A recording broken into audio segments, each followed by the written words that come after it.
The first time I saw her, she was bleeding hydraulic fluid onto the deck of our command ship, speaking in a language that sounded like broken glass being ground into sand.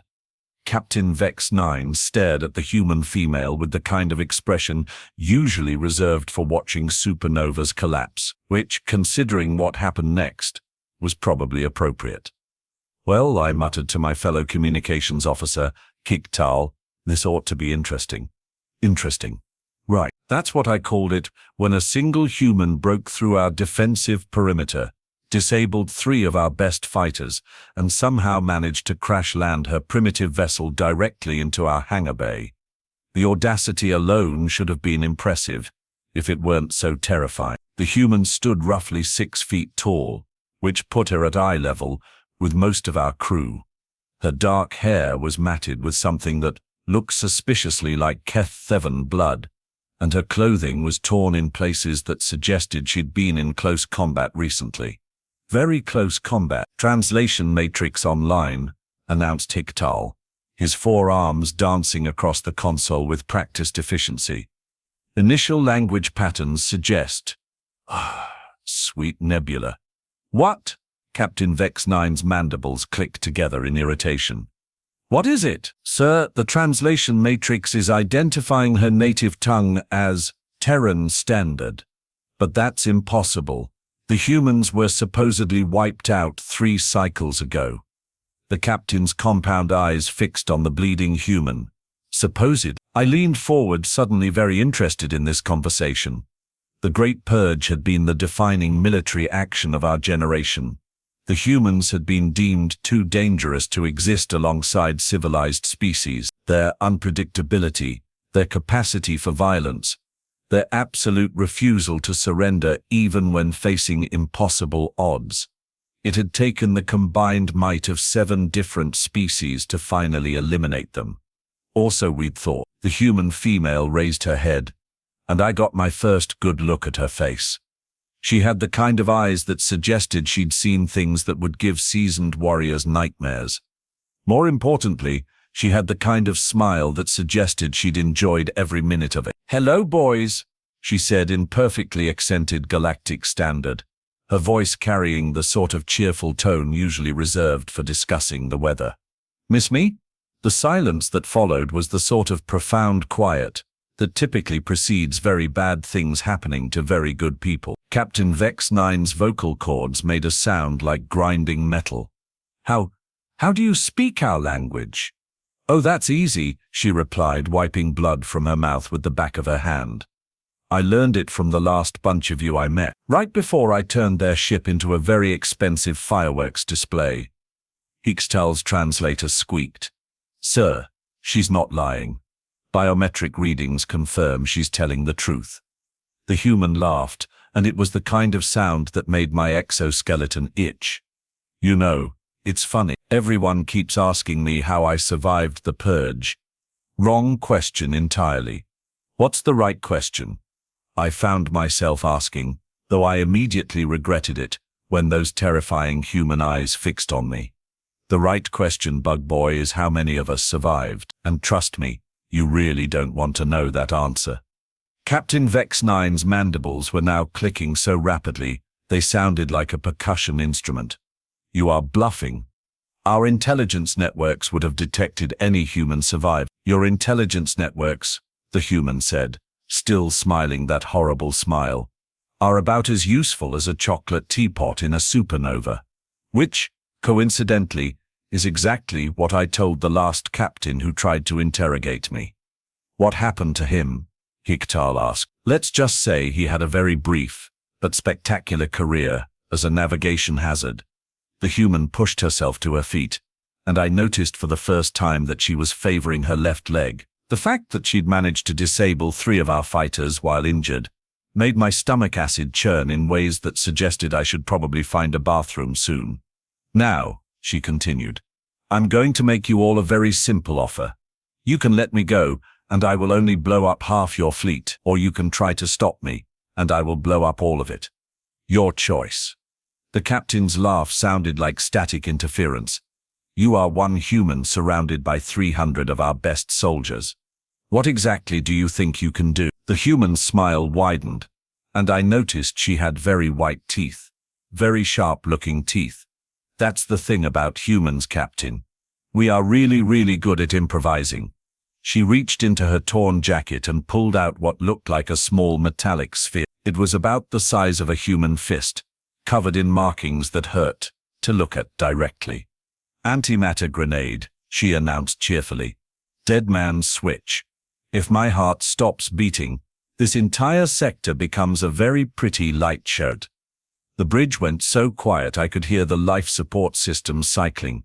You are insane, Captain Vex-9 whispered. Probably, the human agreed.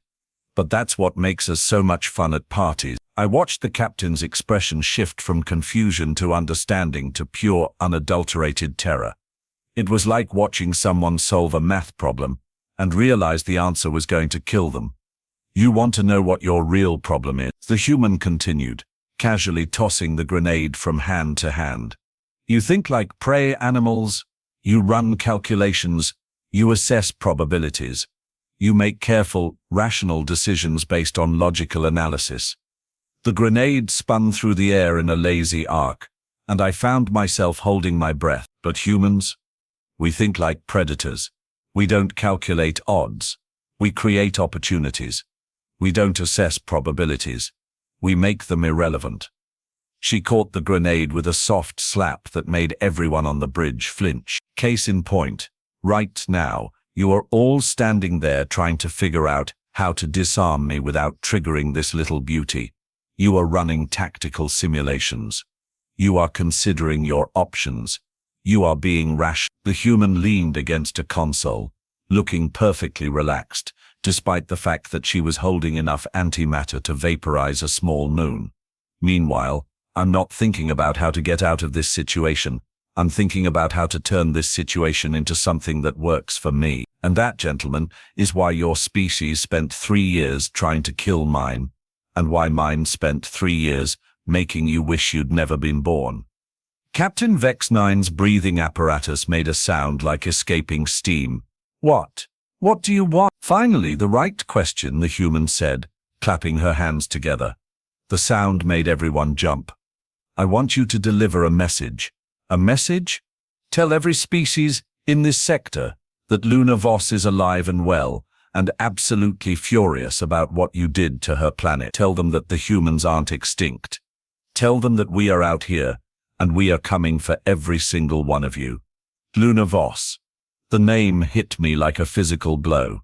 I'd heard stories about her during the war. They called her the Ghost of Earth, the human who'd single-handedly destroyed an entire battle fleet using nothing but a mining vessel and what our intelligence reports had described as an alarming amount of creativity. But mostly, she continued, tell them that the next time they see a human ship, they should probably start praying to whatever gods they believe in, because they are going to need all the help they can get. The antimatter grenade disappeared back into her jacket with a casual motion that suggested she'd done this sort of thing before. Many times before. Now, if you will excuse me, I have a ship to steal and a species to terrify. She walked toward the exit, her injured leg barely slowing her down. The entire bridge crew watched her go, nobody making a move to stop her. What were we supposed to do? Shoot someone who was carrying enough antimatter to turn us all into component atoms?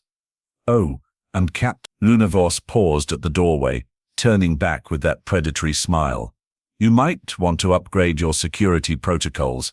I got onto your ship by pretending to be a maintenance worker. Your guards didn't even ask for identification. The door hissed shut behind her, leaving the bridge in stunned silence. Sir, Hicktel's voice was barely a whisper. What do we do? Captain Vex-9 stared at the closed door for a long moment. When he finally spoke, his voice carried the weight of someone who'd just realized they were living in a nightmare. We let her go, he said, and then we send that message. Sir? And then we pray to whatever gods are listening that she was bluffing about the other survivors. I watched the captain's face as he said this, and I could see the terrible certainty in his eyes. He knew, just as I did, that Luna Voss hadn't been bluffing about anything. The humans were alive. They were out there, and they were coming for us. The intercom crackled to life. Bridge. This is security. We have a problem. Define problem, the captain said, though his tone suggested he already knew the answer. The human just stole one of our scout ships. She's heading for the jump point. Are you pursuing? There was a pause. Sir, she sent us a message, she said, and I quote, "Thanks for the ride, boys. See you soon." Then she transmitted something that our analysts are saying is a human war song. A war song? Yes, sir. Apparently it's called "We Are the Champions." Captain Vex-9's mandibles stopped clicking entirely. In the silence that followed, I could hear the distant hum of the jump engines as Luna Voss disappeared into hyperspace, carrying with her the promise of a war that we'd thought was over. The captain turned to his communications officer. "Send a priority message to High Command. Tell them the humans are alive." "Sir, they will never believe it." "Then tell them to check the wreckage in Hangar Bay 7. Tell them about the antimatter grenade. Tell them about Luna Voss." The communications officer's tentacles moved across his console. "Message sent, sir. Now send another message. Fleet-wide. All ships are to maintain maximum alert status. Any unidentified vessels are to be considered hostile." "Sir, that's going to cause panic." Captain Vex-9 looked at the screen showing the empty space where Luna Voss had vanished. "Good. Maybe if we are panicking, we will live long enough to figure out what to do next." I stared at the tactical display, watching the blinking dots that represented our fleet. 300 ships, armed with the most advanced weapons technology in the galaxy. A few hours ago, I'd felt safe surrounded by all that firepower. Now I felt like I was sitting in a target, because somewhere out there, in the vast darkness between stars, the humans were waiting. And if Luna Voss was any indication, they'd spent the last 3 years learning how to kill us more efficiently. The thought made my exoskeleton itch again. "Sir," Hictol's voice was steady, but I could hear the underlying tension. What if she was telling the truth? What if there are more of them? Captain Vex-9 was quiet for a long moment.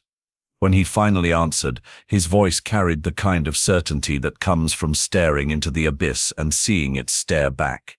"Then we are all dead. We just don't know it yet." The bridge fell silent again, each of us lost in our own thoughts. In the distance, I could hear the sound of repair crews working on the damage Luna Voss had caused during her impromptu landing.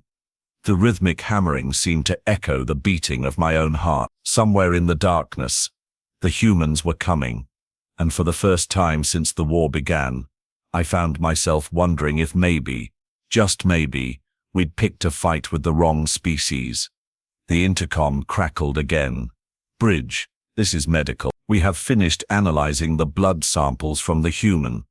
And, sir, according to our analysis, she's been fighting continuously for at least 72 hours. Her body shows signs of combat stimulants, sleep deprivation, and multiple injuries. She should have collapsed from exhaustion hours ago." Captain Vex-9's compound eyes fixed on the tactical display. "But she didn't. No, sir. If anything, our readings suggest she was getting stronger." I felt a chill run down my spine. If Luna Voss was operating at diminished capacity, what was she like when she was fresh and rested? I really didn't want to find out. The captain straightened in his command chair. "All hands. This is the captain. We are now operating under War Protocol 7. All leaves are cancelled. All ships are to maintain combat readiness. And may the ancestors help us all." As the bridge crew began implementing the new protocols, I couldn't shake the feeling that we were preparing for a war we'd already lost. We just didn't know it yet. In the distance, stars wheeled through the void, beautiful and eternal. Somewhere among them, humanity was stirring. And when they fully awakened, the galaxy would never be the same. The hunt was about to begin. And this time, we were the prey. 3 days after Luna Voss disappeared into hyperspace, the nightmares began. Not the sleeping kind, the waking kind. The kind where you are going about your daily routine, and suddenly the lights go out. And when they come back on, half your crew is missing, and there's a message scrawled on the wall in what looks suspiciously like blood. Having fun yet? LV. That was the first one. Admiral Keth Prime's flagship, the Dominion's Edge, found floating dead in space near the outer rim. No survivors, no signs of struggle, just empty corridors and that message, written in perfect Galactic standard on the bridge viewport. Sir, my replacement communications officer, Nick 7, announced with the kind of voice that suggested he'd rather be anywhere else in the universe. We are receiving another distress signal.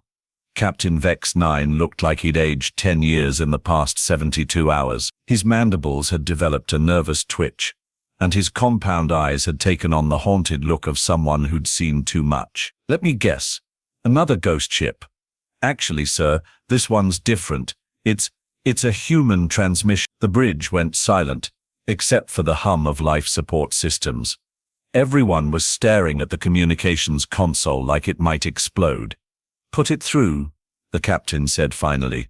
The speakers crackled to life, and Luna Voss's voice filled the bridge. She sounded remarkably cheerful for someone who was supposedly terrorizing the galaxy. Hello again, boys. Luna here. I hope you are all having a lovely day, because I certainly am. I wanted to thank you for the lovely scout ship you lent me. Very comfortable. Excellent fuel efficiency. Though I have to say, your security codes were disappointingly easy to crack. Captain Vex 9's mandibles clicked rapidly. She's using our own ships against us. I have been thinking about our little chat the other day, Luna continued, and I realized I may have been a bit unclear about something. When I said the humans were coming for you, I didn't mean eventually, I meant right now. The transmission cut to static, then resumed with a different voice. Male, deeper, with an accent I didn't recognize. This is Commander Jake Torres, Human Resistance Fleet. To all alien vessels in this sector, you have exactly 24 hours to evacuate. After that, we are going to start breaking things. Expensive things. Things you probably can't afford to replace. Another voice joined in. Female, younger, with a laugh that made my exoskeleton crawl. This is Captain Maya Singh, and I just wanted to add that we have been keeping score. Each species that participated in the genocide gets a special prize. The Vex Collective is currently winning with a score of 2.3 billion. Congratulations. Your prize is that you get to go first. The transmission ended, leaving us in the kind of silence that typically precedes mass panic and bad decision-making. Sir, Nick 7's voice was barely a whisper. Long-range sensors are picking up multiple contacts. They are everywhere. The tactical display lit up like a festival celebration. Red dots appeared throughout the sector, moving in perfect formation. As I watched, more contacts appeared, then more, until the entire display was covered in a constellation of approaching threats. How many? Captain Vex 9 asked. Initial count shows. Sir, this can't be right. How many? Over 3,000 ships, sir. And they are all broadcasting human identification codes. I felt my stomach acid begin to churn again. 3,000 ships. The entire Vex Collective fleet numbered maybe 400 vessels. Even if every other species in the sector joined us, we'd still be outnumbered 3-1. Types of vessels? The captain asked. That's the strange part, sir. They are all different. We are seeing converted merchant vessels, mining ships, passenger liners, even what looks like a luxury yacht. But sir, they are all heavily armed. The intercom crackled. Bridge. This is engineering. We are detecting massive power signatures from those human ships. Whatever they have done to them, they are putting out energy readings that shouldn't be possible. Captain Vex 9 stared at the tactical display. They have been preparing for this. Sir, 3 years. They have had 3 years to plan to modify their ships to figure out how to kill us more efficiently. And we thought they were dead. The communications console beeped. Sir, we are receiving a transmission from the lead human vessel. On screen, the main viewer flickered to life, showing the interior of what looked like a command bridge. But not like any command bridge I'd ever seen. This one was dark, lit by red emergency lighting, and covered in displays, showing tactical information. And standing in the center of it all was Luna Voss. She looked different now. Clean, rested, dangerous. She wore what appeared to be a black military uniform with markings I didn't recognize. Her hair was pulled back in a severe style, and those terrifying eyes were focused directly on the camera. "Hello again, Captain Vex 9, she said, and I noticed she was smiling. Not the predatory smile from before. This was something worse. This was the smile of someone who was about to enjoy herself immensely. You kept your word about delivering my message. I appreciate that. It shows you have some honor, even if your species doesn't." She walked closer to the camera, and I could see other figures moving in the background. Humans. All of them. All armed. All watching. "Now, I'm going to give you the same choice I gave you before. You can surrender, and we will make this quick. Or you can fight, and we will make this educational." Captain Vex 9 found his voice. "You are outnumbered. Even with 3,000 ships, you can't take on the entire Galactic Alliance." Luna's smile widened. "Who said anything about taking on the entire Galactic Alliance? We are not here to conquer anybody. We are here to send a message." "What message?" "That when you commit genocide, you better make sure you finish the job." The transmission cut to a wide shot, showing the human fleet and sweet nebula. It was beautiful in the most terrifying way possible. Thousands of ships, all different sizes and configurations, but all moving in perfect synchronization. It was like watching a predator's dance, graceful and deadly. "Sir," Nick 7's voice was shaking. "We are receiving surrender requests from over half the fleet. Denied. All ships maintain position." "Sir, with respect, maybe we should consider." I said denied. Captain Vex 9's voice echoed through the bridge. "We are not going to be intimidated by a species we already defeated once." Actually, came Luna's voice from the speakers. "You never defeated us. You just made us angry." The main screen flickered back to the human command bridge. Luna was standing at what looked like a tactical station, her fingers dancing across controls with practiced ease. "You want to know what your real mistake was?" she continued. "You thought killing our planets would kill our spirit.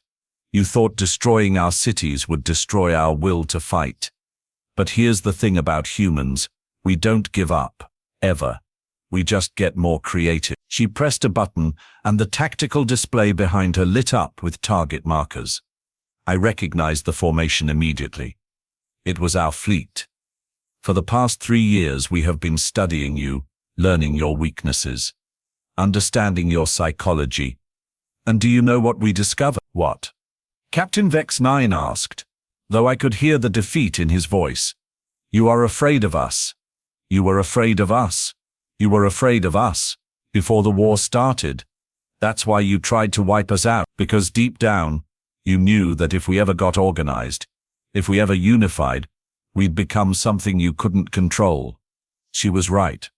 I'd read the intelligence reports from before the war. The humans had been fractured, fighting among themselves over resources and territory, but they'd also been advancing at a rate that made other species nervous. Their technology was primitive, but innovative. Their military tactics were unconventional, but effective. "Well, congratulations," Luna continued. "You have given us 3 years to unify, 3 years to organize, 3 years to become exactly what you were afraid of." The tactical display shifted, showing attack vectors and firing solutions. Every ship in our fleet was targeted. Multiple times. "Last chance, Captain. Surrender now, and your crews get to live. Keep fighting, and they become object lessons." Captain Vex 9 looked around the bridge, meeting the eyes of each crew member. I could see the internal struggle playing out on his face. His duty to the collective versus his responsibility to his people. "We surrender," he said finally. "I'm sorry I didn't catch that. Could you repeat it for the record?" I said, "We surrender." "The entire fleet?" The captain touched his communications console. "All ships. This is Captain Vex 9. Stand down. We surrender." The responses came in quickly. Relief, fear, anger, but mostly relief. Nobody wanted to die for a war that had already been lost. Excellent, Luna said, clapping her hands together. Now, here's what's going to happen. You are going to return to your home systems. You are going to tell everyone what you saw here, and you are going to deliver another message for me. What message? That humanity is back. That we remember what you did to us, and that we are not interested in conquest or territory or resources. We are interested in justice. The screen split, showing Luna on one side and what looked like a star map on the other. Red markers appeared throughout the galaxy, highlighting system after system. Every species that participated in the genocide has been marked. Over the next few months, you are going to be visited by human ships. They are going to ask you to make reparation. They are going to demand that you turn over the individuals responsible for ordering the attacks on our worlds. And if we refuse, Luna's smile returned, then you will discover exactly how creative 3 years of preparation can make a species. The star map zoomed in on specific systems, showing detailed tactical information, population centers, military installations, industrial facilities. All marked, all targeted. You see, the wonderful thing about being presumed dead is that nobody watches you anymore. Nobody tracks your movements. Nobody monitors your communications. We have been everywhere, learned everything, prepared for everything. She gestured to the tactical display. We know where you live. We know how you think. We know what you are afraid of, and we know exactly how to use all of that against you. The transmission began to fade. You have 6 months to begin making reparations. After that, we start collecting payment in other ways. Wait, Captain Vex 9 called out. What about the humans who die? How do we make reparations for that? Luna's image stabilized, and for a moment her expression softened. You can't bring back the dead, Captain, but you can honor them by making sure it never happens again. How? By remembering that every species has the right to exist, by understanding that genocide is never the answer, no matter how afraid you are, by teaching your children that different doesn't mean dangerous.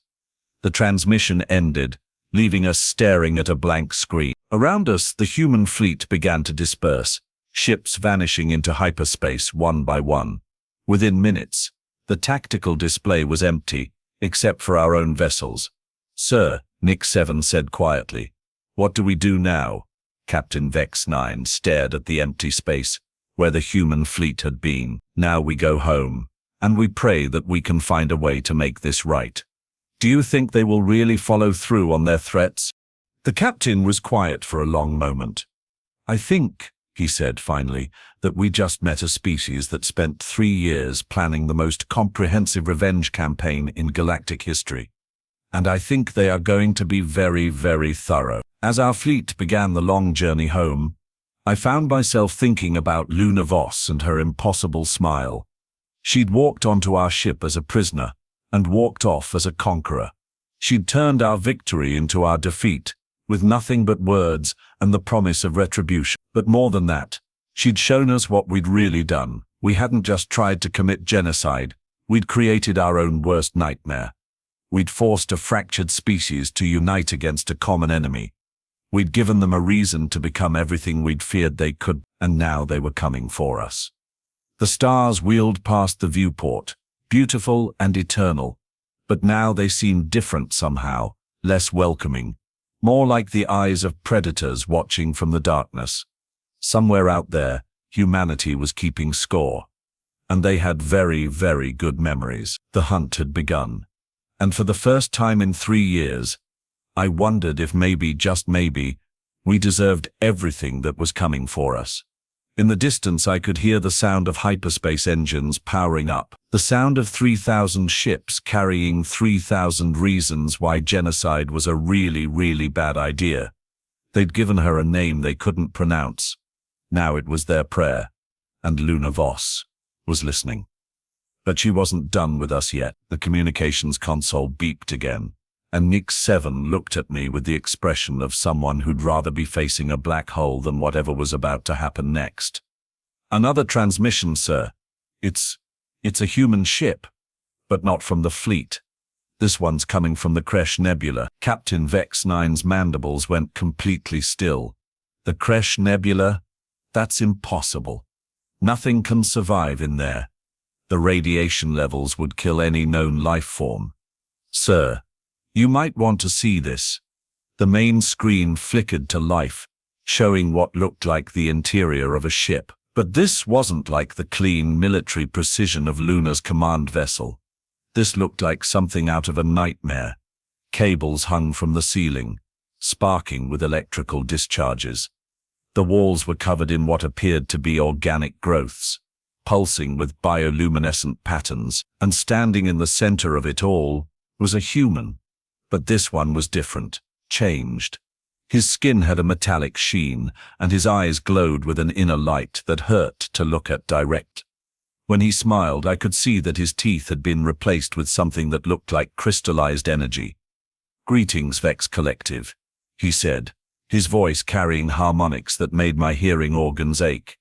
"I am Marcus Reed, formerly of the Earth Defense Corps. Currently, I suppose you could call me something else entirely." "What happened to you?" Captain Vex 9 whispered. "What happened to me? What happened to all of us? You tried to kill us, Captain. You bombarded our worlds with weapons designed to sterilize entire planets. You thought you were being thorough." Marcus moved closer to the camera, and I could see that his movements were wrong somehow. Too fluid, too controlled, like he was fighting gravity and winning. "But here's the thing about humans, Captain. We adapt, we evolve, we survive. And when you hit us with enough radiation to kill a star, well, some of us decided to make friends with it instead." The camera pulled back, showing more of the ship's interior, and there were others. Dozens of them, all human, all changed. Some had skin that shifted color, like living metal. Others had limbs that seemed to bend in impossible directions. One appeared to be partially transparent, as if he was existing in multiple dimensions simultaneously.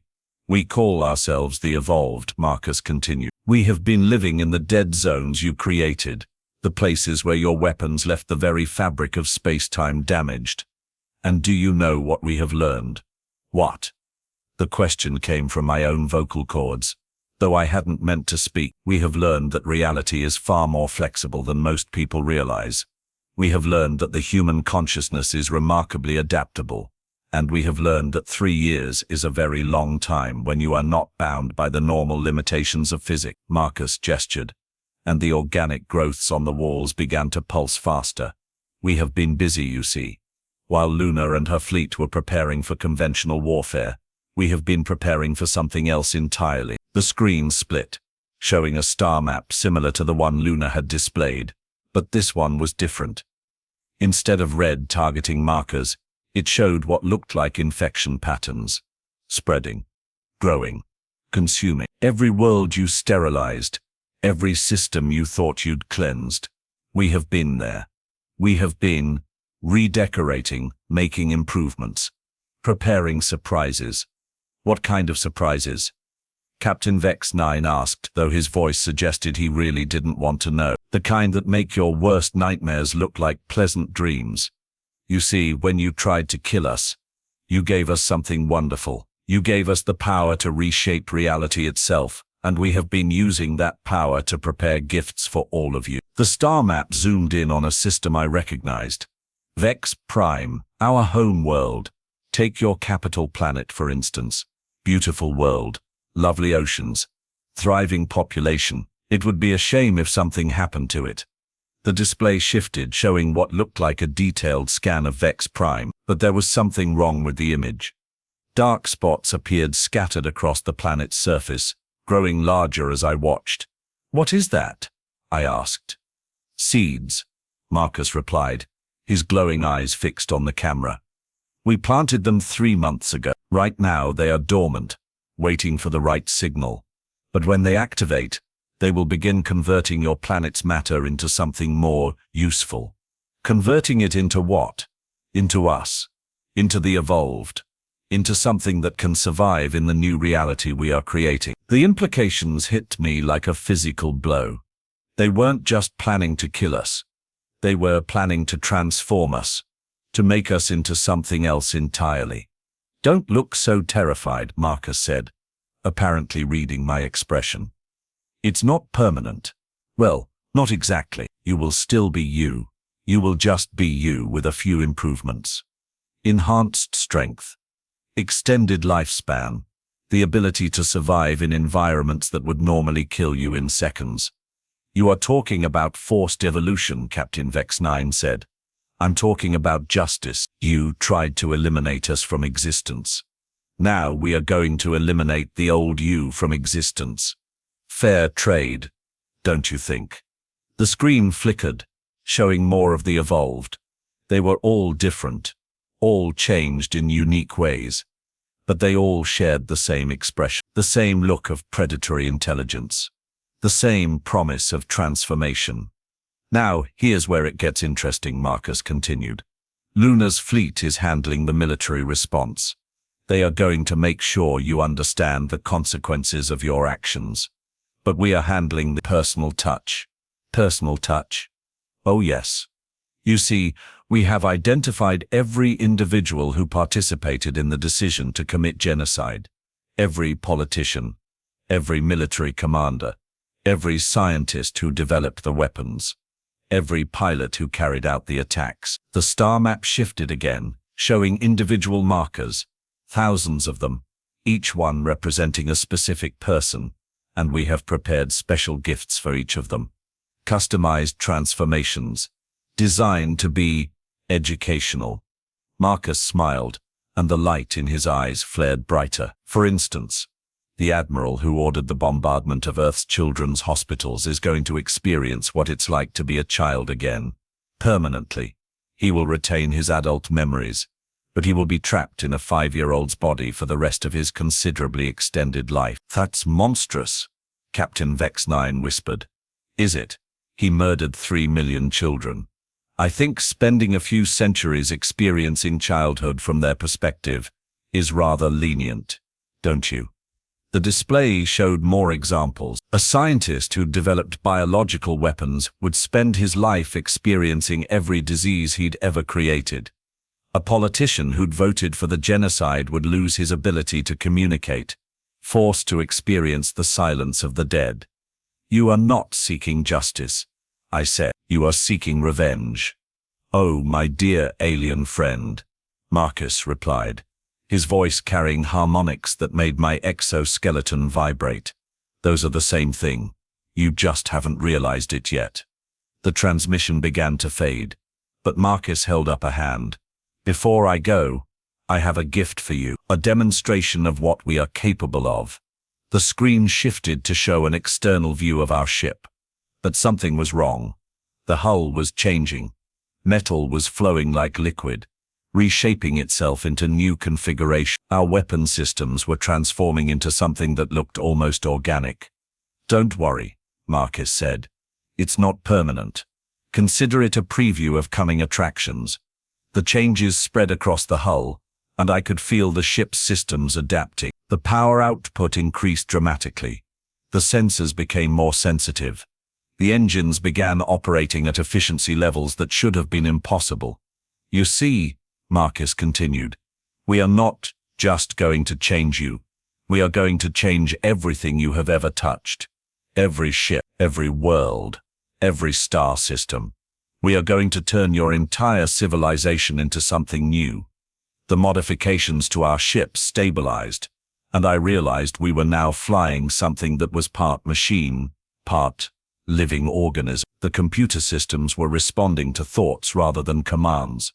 The environmental controls were adapting to our biological needs before we even realized what those needs were.